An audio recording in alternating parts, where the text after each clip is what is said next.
Welcome back to Therapy Cable. This is Dr. Ehsan Karachedaki, and today we are talking about human attraction psychology. So first of all, I wanted to thank viewers, thank you.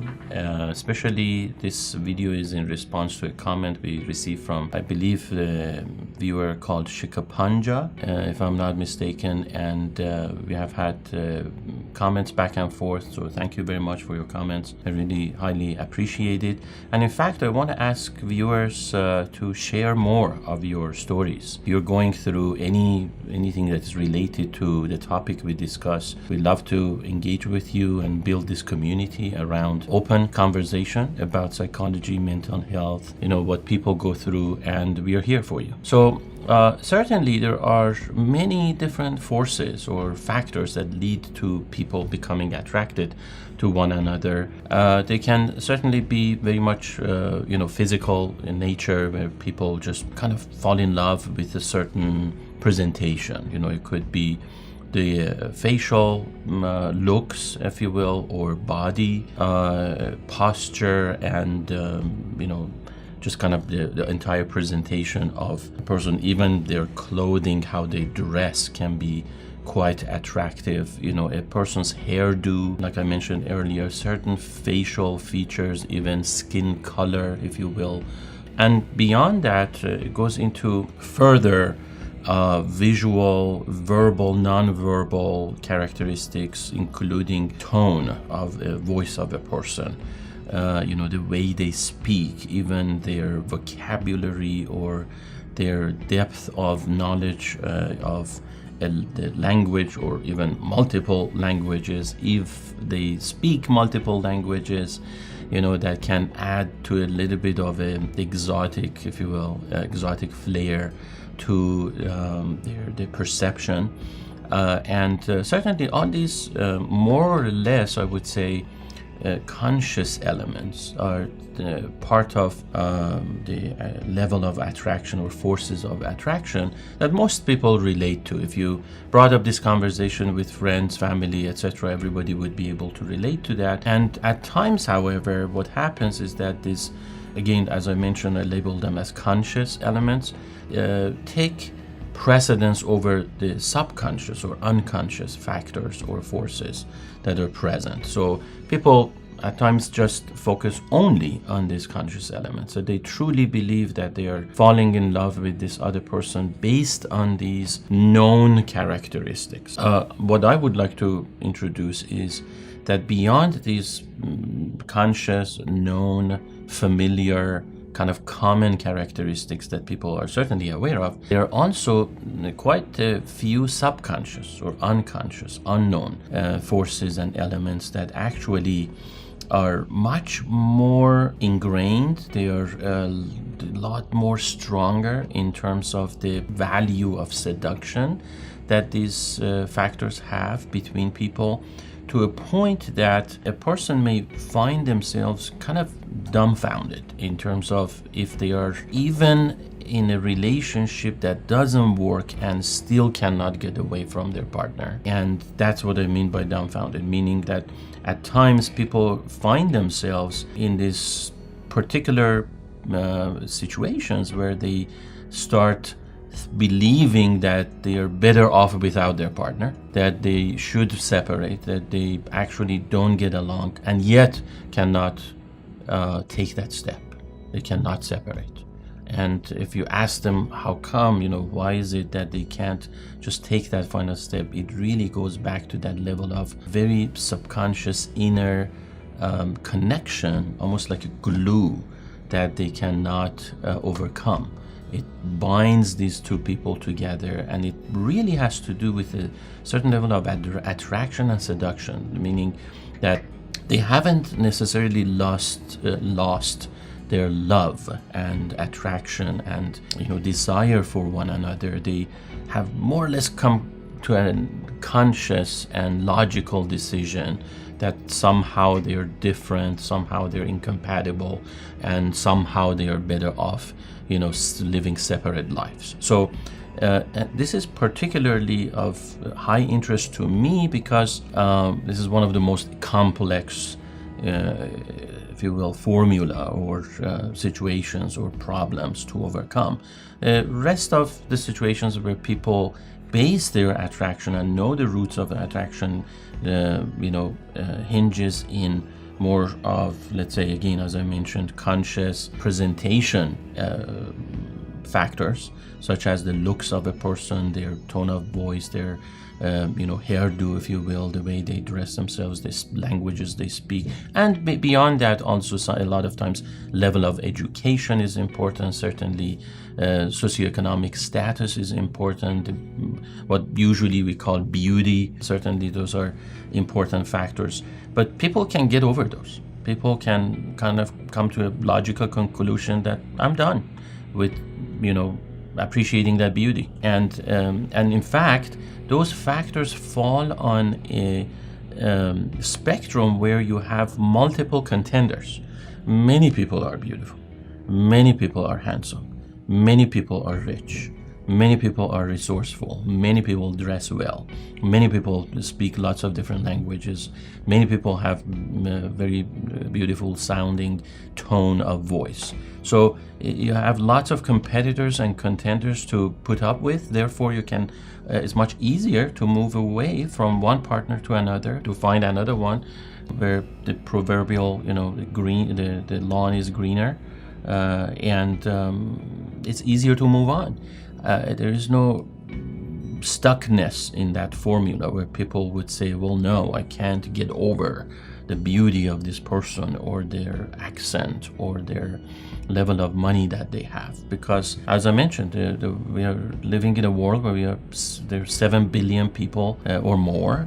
We interact with hundreds, if not thousands of people, especially nowadays through social media. So the opportunity of finding those more or less known, I don't want to call them superficial, it's not necessarily superficial, but they're kind of surface level factors is abundant. We can find many people who find those to fit those categories. However, being able to feel the same deeper level of again, that connection, desire, seduction, glue to a person without even being able to articulate what it is, but just feel it, sense it, sit with it, and not being able to overcome it, that is rare. And we want to address that, where it comes from, what's the root cause of it, what it has to do with, why is it so hard to overcome, and also if it is really the best option for us, meaning is this more like a trap? If people are that highly seductively kind of chained to another person and they can't get away from it, is that even healthy? Is that functional? Is it something that we should approve of or pursue or be completely mindful and against, and then kind of find out how we can set ourselves free from that set of chains or from that trap? So this is very important, and I think in further discussion, what you will notice listening to those factors that we will bring up is that you may actually find this a very significant and important part of your entire life, because it actually relates to one of the most important relationships we have, and most of the time that's the kind of lifelong partner that we get into. For instance, in a marriage, your husband, your wife, or even a long-term, non-formally marriage-related relationship, just simple partnership, if you want to call it. So your spouse and yourself, certainly, I know that you appreciate your relationship as one of the most significant parts of your life and most meaningful source of your life. So that is where the crux of the issue is. We want to know what is it that keeps us in that relationship, that keeps us attracted to that person. And again, it goes beyond just let's say sensual attraction. It's quite a, I would say, spiritual attraction, an existential attraction, a level of attraction that is very, very meaningful attraction. So let's talk about that. So you may hear, and to start understanding this, what I want to really kind of ask you is to see if you know someone in your circles that has reported this type of attraction. They may have just articulated and expressed this kind of a perplexing phenomena that they're dealing with, that they can't really tell you exactly what it is that keeps them attracted to their partner, but it is extremely strong, something that they cannot overcome. And again, despite some difficulties that they may have experienced in their relationship, despite some, again, conscious reasons, at times even good reasons, to want to separate from this other person, yet they're struggling with that inner desire, that connection, that bond that they cannot overcome. Now, a key point, a key characteristic to understanding where it comes from is the word familiarity. People who report this type of a deep down and extremely strong attraction, and again, that cannot be articulated, they also report a very high level of familiarity, meaning that they, from the get-go, from the beginning of the relationship, they have noticed that this other person, their partner, comes across as extremely familiar. Their behaviors, their way of talking, their way of relating, their actions, their feelings, their thoughts, everything is so familiar, we don't even have to think about how to be, how to act, how to behave around this other person. It just is second nature to us. It's not a puzzle that we have to solve. It's nothing that new, you know. It doesn't take much effort to figure this person out. In fact, therein lies that sense of attraction and seduction, that it is so familiar that we are so comfortable with it. Interestingly, there is a little bit of a paradox here.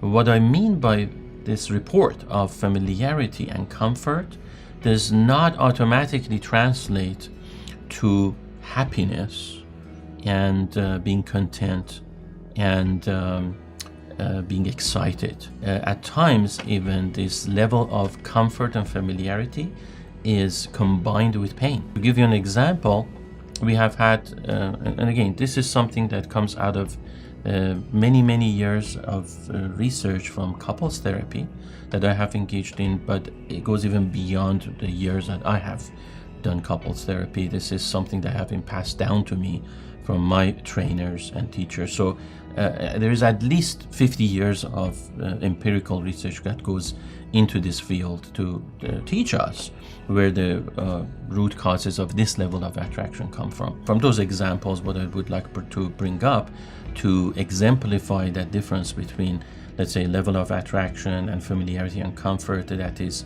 exciting and also happy in nature, versus another example where that familiarity and comfort exist, but they actually may come with some level of pain. The prime example that we see happen a lot, at least I would say a third, or maybe even at times, depends on geographic regions, at times even 50 to 60% of the population, especially in long-term relationships, is the notion of having affairs. A lot of people come in after many years of being together, and they come into therapy and complain about certain, let's say, affairs that have existed in the relationship or are still going on. And when you really dig into it and kind of take the history, work with a few sessions with the couple, understanding where it was the first time they have noticed this, the spouse would usually report that they have kind of known from the very beginning of the relationship that their partner may have been prone to, developing affairs or not being quite loyal, if you will, or monogamous. So that knowledge, that understanding, that again sensation and level of really kind of again familiarity has existed from the very beginning. The spouses report that they have known it from the very beginning. They have struggled with it a little bit, but also they have kind of been comfortable with it. Subconsciously, they knew exactly how to behave around a person who may not be the most monogamous in this world. And that sense of familiarity, again, is something that actually now is being normally reported about. However, from the very beginning of a relationship has been painful. Despite this familiarity and kind of a natural, presentation it may have, and by natural I mean almost like the second nature, almost this automaticity that it just exists, and I know about it, and I'm not too concerned and worried about it. Despite that level of familiarity and knowledge about it, nobody likes to be cheated on. Nobody likes to have to worry about where their partner is. Nobody likes to be worried about whether they are lied to or not. Nobody likes to be worried about whether they are being kind of second-class citizens, let's say, in their relationship. So the pain has existed from the beginning. They have dealt with it one way or another, a lot of times through denial, a lot of times through distraction, a lot of times through, straight out kind of confrontation, and debates and arguments, and even some attempts at separation. And even arbitration, mediation, even threats, or even actual separation and divorce, and then getting back together. So people do certain things about it. They do take actions because it is certainly something that's generally not on the top of their list of desirable characteristics to have, but quite painful stuff. And yet they find themselves not being able to completely cut off from this partner. How come they go back to that partner? How come they're willing to repair the relationship? How come they're willing to forgive? And a lot of times, interestingly too, throughout the course of the relationship, when you do a history taking and go through their reasons, how come they would report the more conscious elements. They would report certain things like, yeah, the first time it happened and we went back together, it was because he or she reported some remorse around the situation. He or she said that they didn't know what they were doing. He or she said that they were, missing something in our relationship. That's why they went outside. He or she said that it was a cultural component in their upbringing. They didn't think much of it, and so forth and so on. And then also, yeah, it was we couldn't get our hands off of each other, even though that other person had that affair.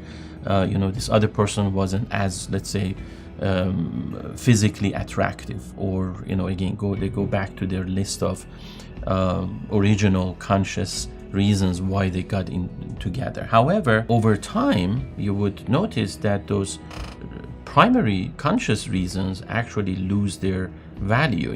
People get used to these things. Beauty kind of diminishes over time. Physical attraction loses its value. Monetary or non-monetary, even emotional, generally emotional reasons for connecting with somebody becomes more or less monotonous, mundane, kind of almost at times boring. So you have this trend where people, despite knowing that the original reasons why they got into this relationship don't have the same strength, they could really forego those and just find another partner. They still are together despite all these instances of pain. And that was just one example in terms of the disloyalty that I brought up. A lot of times it could be also other reasons, such as, let's say, at times, unfortunately, a little bit of aggression, bullying, even domestic violence, interpersonal violence that happens between partners. At times, other types of reasons for separation, for instance, huge influence and kind of interference by in-laws that affect the relationship, the main relationship. At times, certain things that happen with children, with the offspring. It could be loss, it could be death, it could be mental or physical illness, it could be for instance, cancer and whatnot, and or again some kind of disagreements or disconnections, major sources of contention between parents and children, where there's really no reason for them to stick around, to be around, and then the parents who are the original partners, they may have lost their reasons to kind of stick together, and yet they find that it's okay, despite all those extreme painful experiences that they have had, they really can't stay away from each other. But the primary indicator that this subconscious level of desire and connection and seduction does exist is the situations when affairs occur. And that's where it's almost like this volcano. It erupts, and we can look inside and see that magma, and it's kind of simmering and brooding, and we have never really looked at it, what it is, and that's that level of intense connectivity or connection between two people that is not explainable. They can't really come up with good reasons. They just, usually people would use this word of familiarity, of comfort. I've been always familiar and comfortable with this person. So despite all these painful experiences, they report that they cannot get away from one another, and we want to understand where it comes from. There is something called IMAGO relationship therapy and theory that I believe, not for the first time, but perhaps for the first time in terms of a systematic model of couple therapy that came together, and the founders of this theory, they came together and basically put their thoughts together and presented the reasons why this exists. And that was the concept of being more or less in a situation where early childhood memories are being retriggered and revived.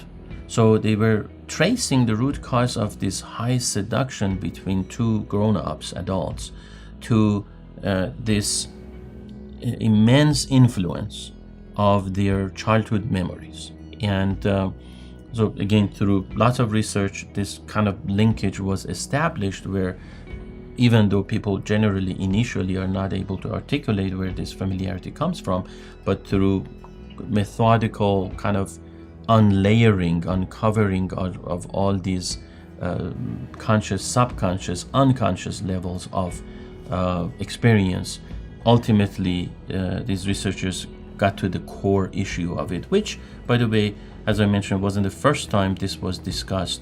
This has been already discussed in psychoanalytic theories about human psychology, where the very beginning of our existence, from childhood, the concept of attraction is already in play. And the first time we actually experience that is the high level of attraction between simply two human beings. And it has nothing to do with sexuality and romance. It has a lot more to do with simple existential attraction. As an infant coming to this world for, really the first time experiencing this world out of the womb.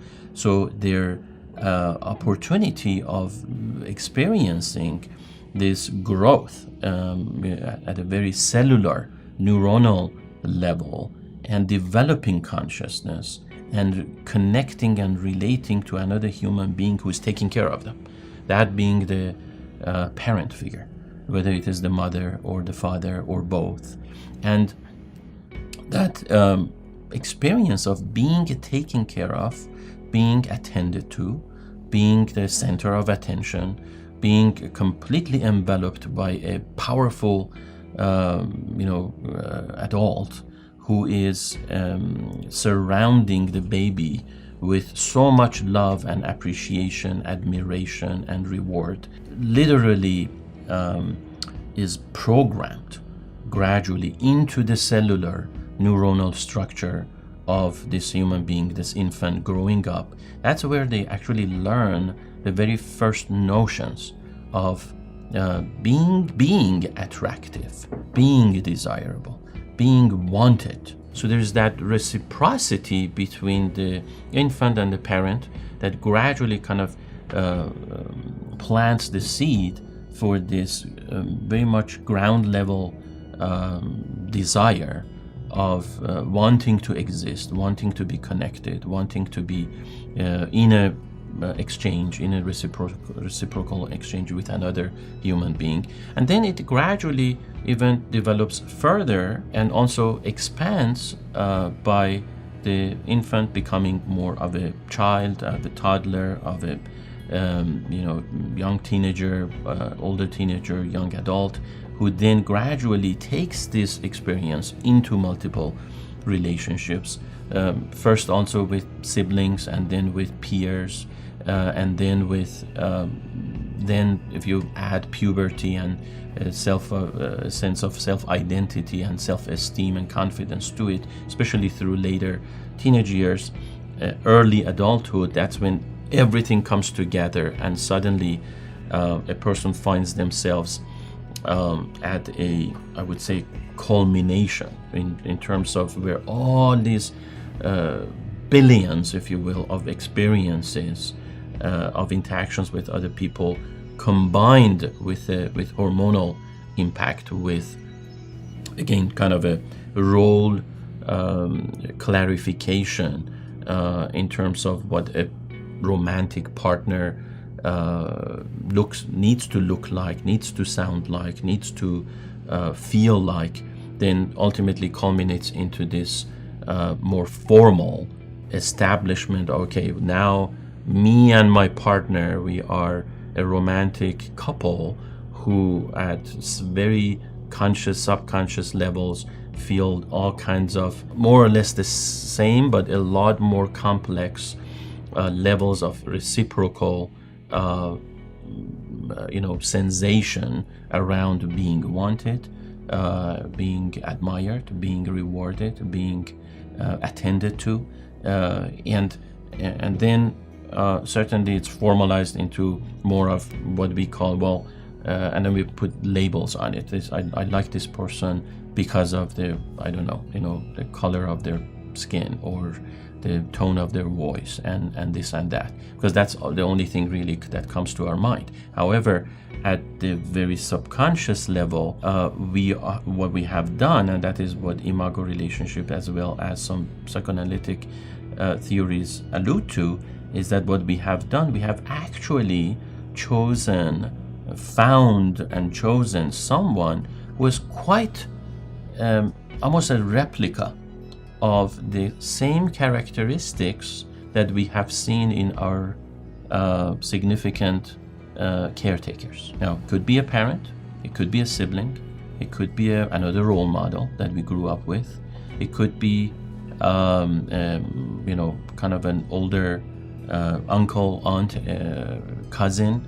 It could be even, again, like I mentioned, not necessarily related, an unrelated significant figure in our lives that we have had some kind of a pleasant, rewarding experience with, that has found itself in kind of lodged in our memories. What we see over and over again, there is a lot of empirical research and evidence for this, where people would literally very accurately describe how their spouses are specifically similar to their parents and or that significant person.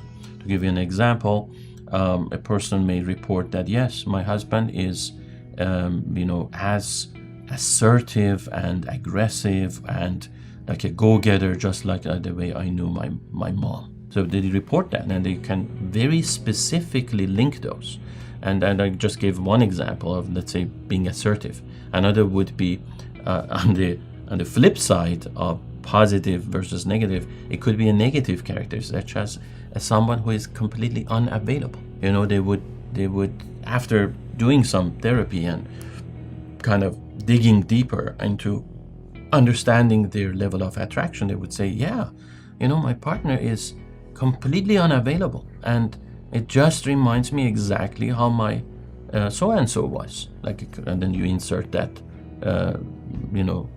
name into it, like my father was, or my mother was, or my cousin was. This is how you can get to the depth of it, in terms of this sense of familiarity has had its roots way early in the upbringing of a person. They didn't know about it, that it actually has created a level of seduction and attractiveness. There's this kind of a subconscious desire to want to reconnect with that experience, with that early experience. But after many years of really experiencing this, living with another person, then ultimately coming to realization, and that doesn't have to always be therapy. It could be somebody reading a book, somebody just reflecting on their quality of their relationship, but they need to have the very deep level of introspection to get there. And however they have come to that realization, they would end up realizing this connection, that this level of attraction and desire I have with my partner goes way beyond those surface characteristics. And again, the idea that why it is so seductive is the level of familiarity that it has, that it creates this almost illusion of early childhood experience of safety. Now, at times, this illusion of safety actually fits reality of safety. So partners may actually feel safe. And that's why I mentioned that it's not guaranteed. At times it is a comfortable, familiar, as well as a happy characteristic and situation and combination. At times, however, it is not, because if it is an illusion and the reality doesn't match, meaning the illusion of safety is there, the reality of safety is not there, then we have a major conflict. Then that's where a person is torn within between thinking that they actually belong to this partner, and in reality, every evidence in the real life speaks against it, that you're really not safe with your partner. You're being more or less disappointed over and over again. There's quite ample evidence that there's unhealthy interactions going on in this relationship. As I mentioned earlier, if the issue of affairs is repetitive, it is unending, it is destructive in the relationship, or maybe even there is domestic violence, interpersonal violence going on, and other types of destructive factors. So we have to become aware more or less of this existence of this illusion, and whether or not it is matching the reality. Is the relationship really safe, or can it be turned into a safe relationship, which requires a very kind of deep level of therapy for both individuals to be able to detect these subconscious elements. And as I mentioned, it's not limited to the experience of an affair. It could be also something else. For instance, let's say addiction. A lot of times people with addictive behaviors, such as especially substance abuse or sex addiction or love addiction or gambling, they are masking that discrepancy that they're kind of feeling within themselves and their relationship. And at times the relationship they have with their partner is exacerbating the problem and the situation because of their lack of awareness of this very much destructive bond that they have with one another. It would be fantastic if people are willing to open their mind and are willing to actually dig deeper into this and realize this subconscious connection, because what is linked to it are also a very specific sets of expectations that they have from one another, and a lot of times disappointments that are associated with not meeting those expectations. People interact with each other on a daily basis, with most of their interactions being determined by those subconscious expectations, and again their lack of ability to meet those expectations, but they kind of overlook that, like they attribute those discrepancies to chance, to lots of, again, subconscious reasons. For instance, oh, he's not in a good mood. Oh, she's on her period, for instance, or he is just a jerk, or you know, she has too much stress in her life, or oh, you know, he or she is under the influence of his mom or dad. You know, they're saying what his parents are telling him to do, and things like that. Those are all more or less conscious but not really well-founded reasons why people actually are not meeting the expectations of themselves and of their partner. In terms of what we started with, human attraction psychology, certainly there are lots of levels and layers that are known to many people. Wanted to focus on the subconscious level of attraction that a lot of times is unknown unless people have had many years of relationship with one another and then end up at kind of a phase in the relationship where they feel stuck, but they cannot move away from another, and they can't really articulate the depth of it, which has to do again with that sense of familiarity, of memories that we have grown up with. Why does it even exist in the first place? Why does our brain or our mind need to actually kind of engage in this type of a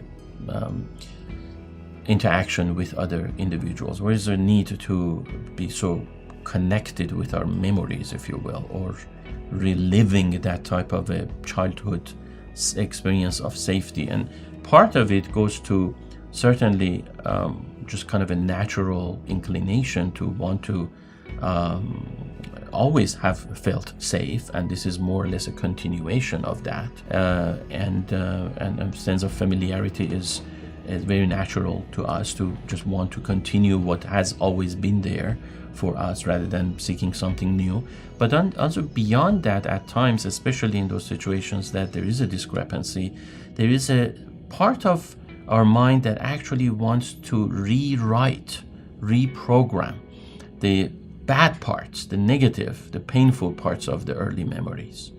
Some researchers, they propose that one of the reasons that we don't want to get away from those difficult relationships where there is that kind of tug of war going on between our conscious, subconscious desires, and we seem not to be able to get away from our partner despite the painful experience. It goes back to that desire of wanting to rewrite that, having that opportunity to rewrite that memory, to kind of recreate a different version, a more healthier, more safer, more desirable version of the same experience. And that sense of familiarity comes in handy because it kind of, again, whether it is an illusion or not, it gives us a tool, or at least hope, that, you know what, I know this, how to be around this person, and I've grown up all my life around this type of a presentation of a person or these personality characteristics. However, this time around, I'm an adult. I make my own decisions. I have choices. I'm an active participant. Therefore, I could have both, kind of the best of both worlds, a sense of familiarity as well as being the director of this new reality. I leave you with that. Please share with us what you think about this video and this concept. And if you would like to know more about it, we would love to create more videos and respond to your needs. If you have similar experiences, by all means, share with us. We would love to hear from you and again respond to you. Thank you and have a wonderful day.